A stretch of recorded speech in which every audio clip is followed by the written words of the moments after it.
في القلب مشاعر أخفيها قد أشرقت الشمس عليه. بسم اللہ الرحمن الرحیم. حضرت ابو اسید سعدی رضی اللہ تعالی عنہ سے روایت ہے کہ رسول اللہ صلی اللہ علیہ وسلم نے فرمایا، جب تم میں سے کوئی شخص مسجد میں داخل ہونے لگے تو چاہیے کہ اللہ تعالیٰ سے دعا کرے، اللہم افتح لی ابواب رحمتک، اے اللہ میرے لیے اپنے رحمت کے دروازے کھول دیں.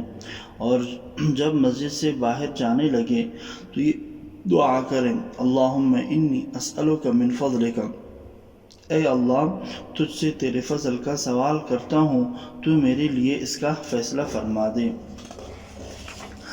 آداب مسجد کی طرف صحیح نیت کے ساتھ جانا. ہر چیز کی بنیادی اینٹ نیت ہے، اس لیے ضروری ہے مسجد کا ارادہ کرتے ہوئے نیت پاک اور دل صاف ہو، دل دنیاوی گندگیوں سے نام و نمود، ریا وغیرہ سے پاک ہو، محبت الہی سے سرشار ہو، خشیت الہی سے معمور ہو، ایسا معمور جو لرزہ براندام کر رہا ہو. حدیث میں ہے کہ رحمت للعالمین صلی اللہ علیہ وسلم نے فرمایا، جو شخص میری اس مسجد میں کسی خیر کی نیت سے آئے، اس کی مثال مجاہد فی سبیل اللہ کی ہے. معلوم ہوا جب بھی مسجد جائیں تو اپنے دل کو بالکل دنیاوی خیالات سے، غم سے اپنے آپ کو بے فکر کر کے مسجد کی طرف جائیں. مسجد کی طرف جانے سے پہلے وضو کرنا. گھر سے جب چلنے لگے تو پہلے وضو کر لیا جائے، کیونکہ سنت طریقہ یہی ہے. نبی کریم صلی اللہ علیہ وسلم جہاں جماعت کی نماز میں ثواب کی زیادتی کا ذکر فرمایا ہے، وہاں یہ تصریح کی ہے کہ ثواب کی زیادتی اس وجہ سے ہے کہ وضو کیا اور اس کے بعد خالص نیت سے مسجد کی طرف روانہ ہوا. اس سے یہ بات بھی معلوم ہے کہ وضو کا اہتمام گھر میں کرنا چاہیے. ہاں اگر کہیں ضرورت ہو تو پھر آپ جو ہے مسجد میں کر سکتے ہیں. مسجد کی طرف جب انسان روانہ ہوتے ہیں تو زبان پر یہ دعا ہو جو دل کی گہرائیوں سے نکل رہی ہو، اے اللہ میں آپ سے سوال کرتا ہوں اس حق کی وجہ سے جو مانگنے والوں کا آپ نے ذمہ لے رکھا ہے، اور آپ سے سوال کرتا ہوں اپنے اس چلنے کے حق کی وجہ سے، کیونکہ میں غرور اور اترانے اور دکھلانے اور سنانے، شہرت کی خاطر نہیں نکلا، بلکہ میں آپ کی ناراضگی سے بچنے کے لیے، آپ کی رضا جوئی کے لیے نکلا ہوں. تو میں آپ سے سوال کرتا ہوں آپ مجھے دوزخ سے بچا دیں اور میرے گناہوں کو بخش دیں، کیونکہ گناہوں کو آپ کے علاوہ کوئی نہیں بخشتا. حضرت ابو سعید رضی اللہ تعالیٰ عنہ کہتے ہیں کہ رسول اللہ صلی اللہ علیہ وسلم نے فرمایا، جو شخص نماز پڑھنے کے لیے نکلتا ہے اور یہ اوپر والی دعا جو ابھی آپ حضرات کے سامنے اردو میں بتائی، اللہ تعالیٰ اس کی حفاظت کے لیے 70,000 فرشتے مقرر کرتے ہیں جو اس کے لیے فراغت نماز تک دعا کرتے رہتے ہیں. محنت معمولی ہوتی ہے، آپ دیکھیں صرف چلتے ہوئے ہم نے اپنے دل میں اس دعا کو جو کرتے رہنے، اللہ میرا چلنا آپ کے لیے، سوال کرتا ہوں آپ سے، میں غرور تکبر سے بچنا چاہتا ہوں. اب اتنا چھوٹا عمل ہے، لیکن آپ جب نماز پڑھتے ہیں تو نماز تک 70,000 فرشتے آپ کے لیے دعا کر رہے ہوتے ہیں. معمولی سی محنت اور مزدوری بہت بڑی لی جا رہی. چوتھی بات، روانہ ہوتے ہوئے ایک نظر اپنے ظاہری حیت پر بھی ڈالی جائے.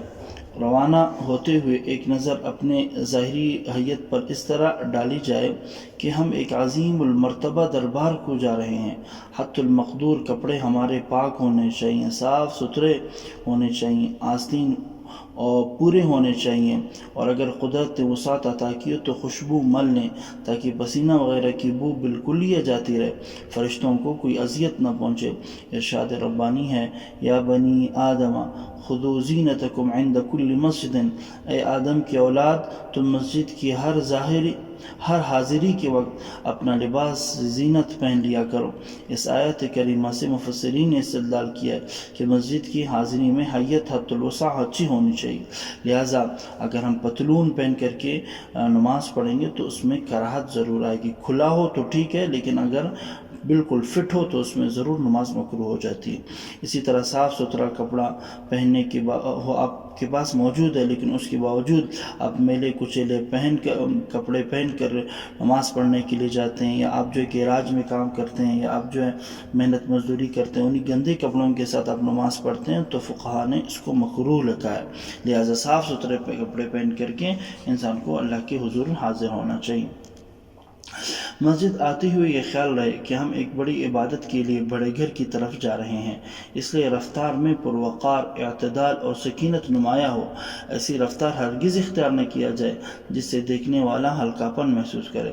حدیث مبارکہ ہے کہ نماز کے لیے اس طرح آؤ کہ تم پر وقار، اطمینان ہو، جو پالو پڑھ لو اور جو چھوٹ جائے اسے پورا کر لو۔ جب تم میں سے کوئی نماز کا ارادہ کرتا ہے وہ حکماً نماز ہی میں ہوتا ہے۔ مسجد پیدل چل کر آنا چاہیے تاکہ ہر قدم کا اجر عمل نامے میں لکھ دیا جائے۔ ایسا معلوم ہوا کہ اطمینان کے ساتھ دوڑ کر ایسے وہ نہیں کرنا چاہیے۔ جتنا نماز 1-2 رکعتیں مل جاتی ہیں تو ٹھیک، باقی جو رہ جاتی ہیں پھر آپ اس میں قضا کر سکتی ہیں ان کو۔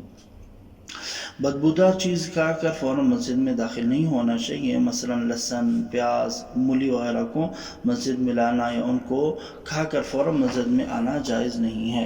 لیکن نبی صلی اللہ علیہ وسلم کی حدیث ہے کہ جو شخص بدبودار درخت یعنی کہ پیاز وغیرہ میں سے کھائے وہ ہمارے مسجد کے قریب بھی نہ آئے، اس لیے کہ فرشتوں کو بھی ان تمام چیزوں سے ایذا پہنچتی ہے جن سے انسانوں کو ایذا ہوتی ہے۔